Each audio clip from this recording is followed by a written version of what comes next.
कल्याणी की उस घोर मानसिक यातना का अनुमान कर सकते हैं जो उसे इस विचार से हो रही थी कि मैं ही अपने प्राणाधार की घातिका हूँ।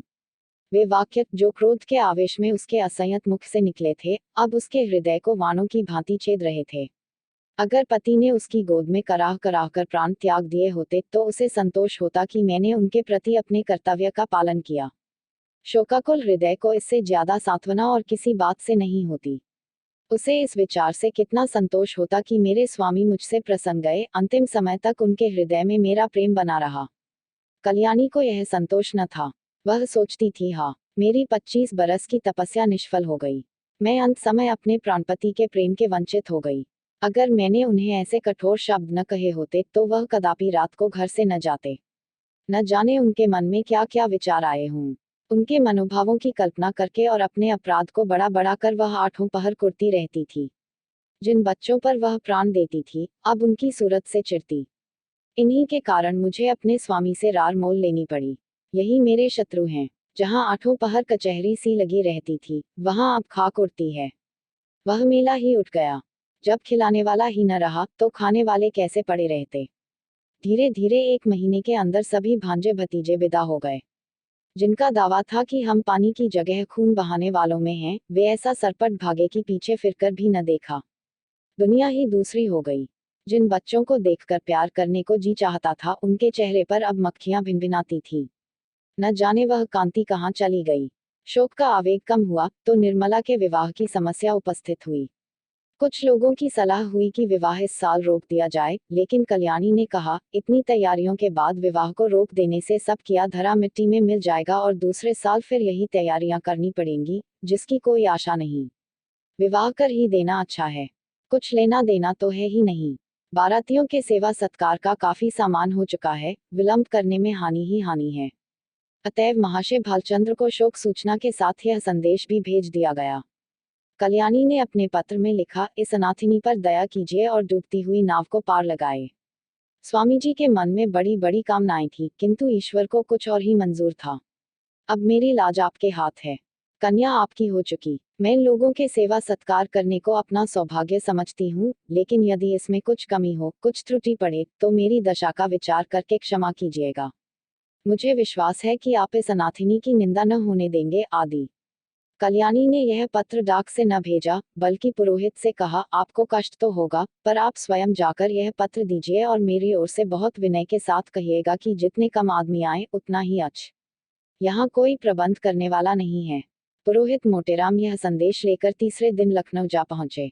संध्या का समय था। बाबू भालचंद्र दीवानखाने के सामने आराम कुर्सी पर नंग धड़ंग लेटे हुए हुक्का पी रहे थे। बहुत ही स्थूल ऊंचे कद के आदमी थे। ऐसा मालूम होता था कि काला देव है या कोई हबशी अफ्रीका से पकड़कर आया है। सिर से पैर तक एक ही रंग था, काला। चेहरा इतना स्याह था कि मालूम न होता था कि माथे का अंत कहाँ है, सिर का आनरब कहाँ। बस कोयले की एक सजीव मूर्ति थी। आपको गर्मी बहुत सताती थी। 2 आदमी खड़े पंखा झल रहे थे, उस पर भी पसीने का तार बंधा हुआ था। आप आबकारी के विभाग में एक ऊंचे ओहदे पर थे। 500 रुपये वेतन मिलता था। ठेकेदारों से खूब रिश्वत लेते थे।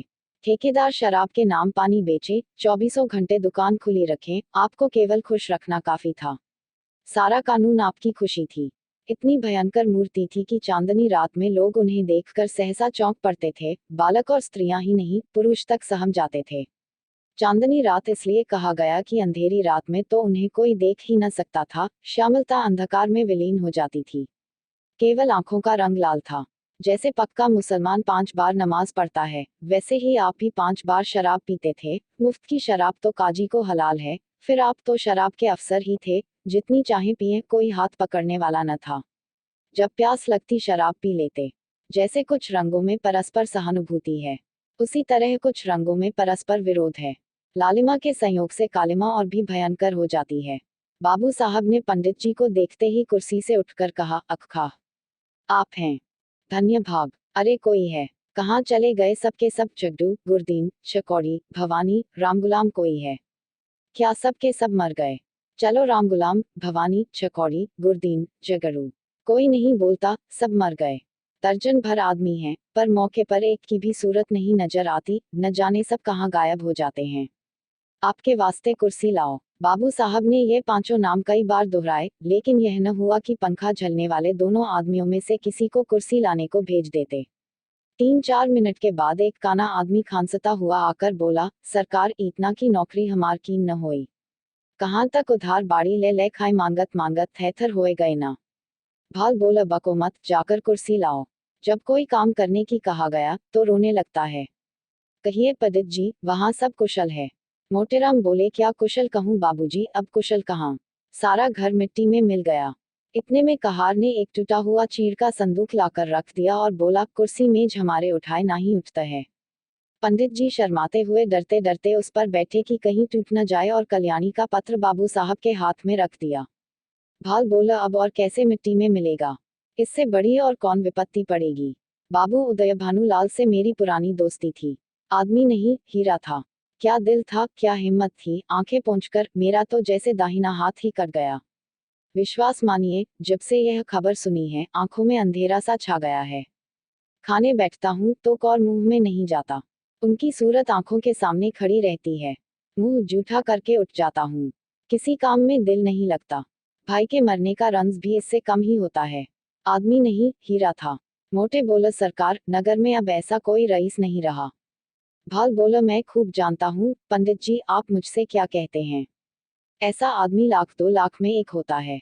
जितना मैं उनको जानता था उतना दूसरा नहीं जान सकता। 2 ही 3 बार की मुलाकात में उनका भक्त हो गया और मरने दम तक रहूंगा। आप समधिन साहब से कह दीजिएगा, मुझे दिली रंज है। मोटे बोला, आपसे ऐसी ही आशा थी। आज जैसे सज्जनों के दर्शन दुर्लभ हैं। नहीं तो आज कौन बिना दहेज के पुत्र का विवाह करता है। भाल बोला, महाराज, दहेज की बातचीत ऐसे सत्यवादी पुरुषों से नहीं की जाती। उनसे संबंध हो जाना ही लाख रुपए के बराबर है। मैं इसी को अपना अहोभाग्य समझता हूँ। हाँ, कितनी उदार आत्मा थी। रुपए को तो उन्होंने कुछ समझा ही नहीं, तिनके के बराबर भी परवाह नहीं की। बुरा रिवाज है, बेहद बुरा। मेरा बस चले तो दहेज लेने वालों और दहेज देने वालों दोनों ही को गोली मार दूं। हाँ साहब, साफ गोली मार दूं, फिर चाहे फांसी ही क्यों न हो जाए। पूछो, आप लड़के का विवाह करते हैं कि उसे बेचते हैं। अगर आपको लड़के के शादी में दिल खोलकर खर्च करने का अरमान है तो शौक के खर्च कीजिए, लेकिन जो कुछ कीजिए अपने बल पर। यह क्या कि कन्या के पिता का गला रेतिए। नीचता है, घोर नीचता। मेरा बस चले तो इन पाजियों को गोली मार दूं। मोटे बोला, धन्य हो सरकार, भगवान ने आपको बड़ी बुद्धि दी है। यह धर्म का प्रताप है। मालकिन की इच्छा है कि विवाह का मुहूर्त वही रहे और तो उन्होंने सारी बातें पत्र में लिख दी हैं। बस अब आप ही उबारें तो हम उबर सकते हैं। इस तरह तो बारात में जितने सज्जन आएंगे उनकी सेवा सत्कार हम करेंगे ही, लेकिन परिस्थिति अब बहुत बदल गई है सरकार, कोई करने धरने वाला नहीं है।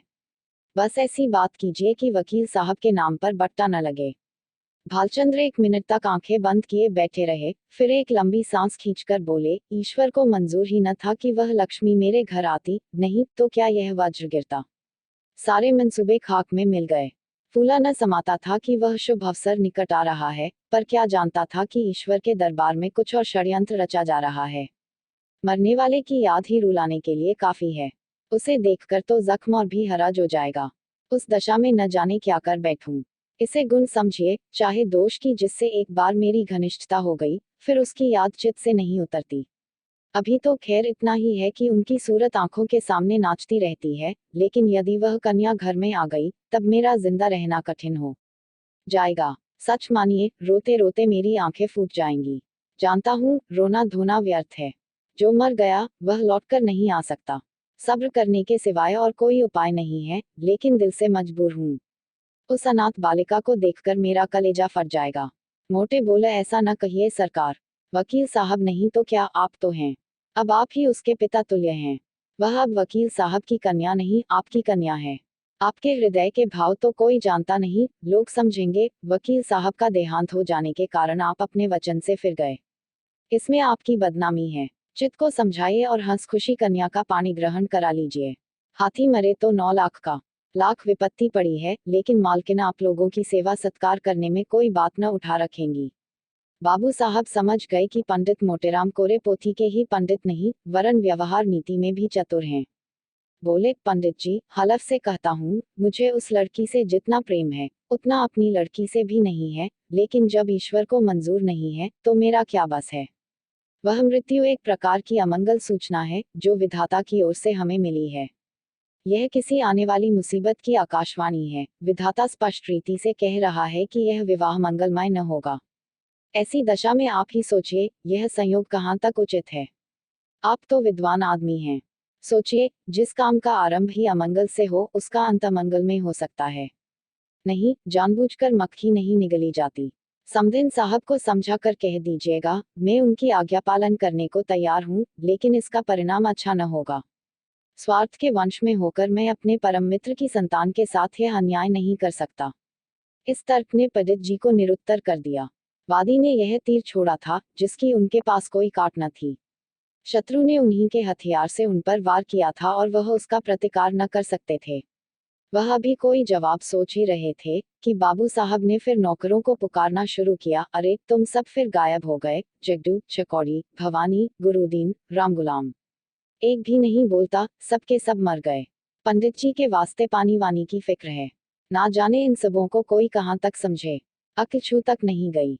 देख रहे हैं कि एक महाशय दूर से थके मांदे चले आ रहे हैं, पर किसी को जरा भी परवाह नहीं। लाओ, पानी वानी रखो। पंडित जी, आपके लिए शरबत बनवाऊं या फलाहारी मिठाई मंगवा दूं? मोटेराम जी मिठाइयों के विषय में किसी तरह का बंधन न स्वीकार करते थे। उनका सिद्धांत था कि घृत से सभी वस्तुएं पवित्र हो जाती हैं। रसगुल्ले और बेसन के लड्डू उन्हें बहुत प्रिय थे, पर शरबत से उन्हें रुचि न थी। पानी से पेट भरना उनके नियम के विरुद्ध था। सकुचाते हुए बोले, शरबत पीने की तो मुझे आदत नहीं, मिठाई खा लूंगा। भाल ने पंचा फलाहारी न। मोटे बोला, इसका मुझे कोई विचार नहीं। भाल बोला, है तो यही बात। छूत छात सब धकुसला है। मैं स्वयं नहीं मानता। अरे अभी तक कोई नहीं आया। चकौड़ी, भवानी, गुरुदीन, रामगुलाम, कोई तो बोले। अब की भी वही बूढ़ा कहार खांसता हुआ आ